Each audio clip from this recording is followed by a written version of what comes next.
नाशिक शहरातील आडगाव आणि विशेषतः कोणार्क नगर परिसरात पतंग उडवण्यासाठी वापरल्या जाणाऱ्या प्रतिबंधित व जीवघेण्या नायलॉन मांजाची विक्री आणि वापर खुलेआम सुरू असल्याचे चित्र आहे।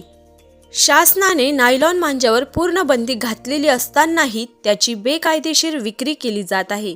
त्यामुळे नागरिकांच्या सुरक्षिततेला गंभीर धोका निर्माण झाला आहे। परिसरात अनेक लहान मुले आणि तरुण नायलॉन मांजाचा वापर करताना दिसत आहेत। अत्यंत धारदार असल्याने हा मांजा रस्त्यावरून जाणाऱ्या पादचाऱ्यांसाठी तसेच विशेषतः दुचाकी स्वारांसाठी अतिशय धोकादायक ठरत आहे। नाशिक पूर्व भागात यापूर्वी नायलॉन मांजामुळे गळा चिरण्यासारख्या गंभीर घटना घडल्या आहेत।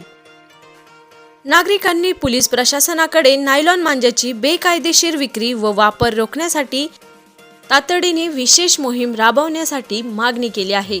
तसेच बंदी असलेल्या मांजाची चोरी छुपे विक्री करणारे आणि त्यांचा वापर करणाऱ्यांवर कठोर कायदेशीर कारवाई करण्यात यावी अशीही मागणी करण्यात येत आहे, जेणेकरून भविष्यात कोणतीही मोठी दुर्घटना टाळता येईल।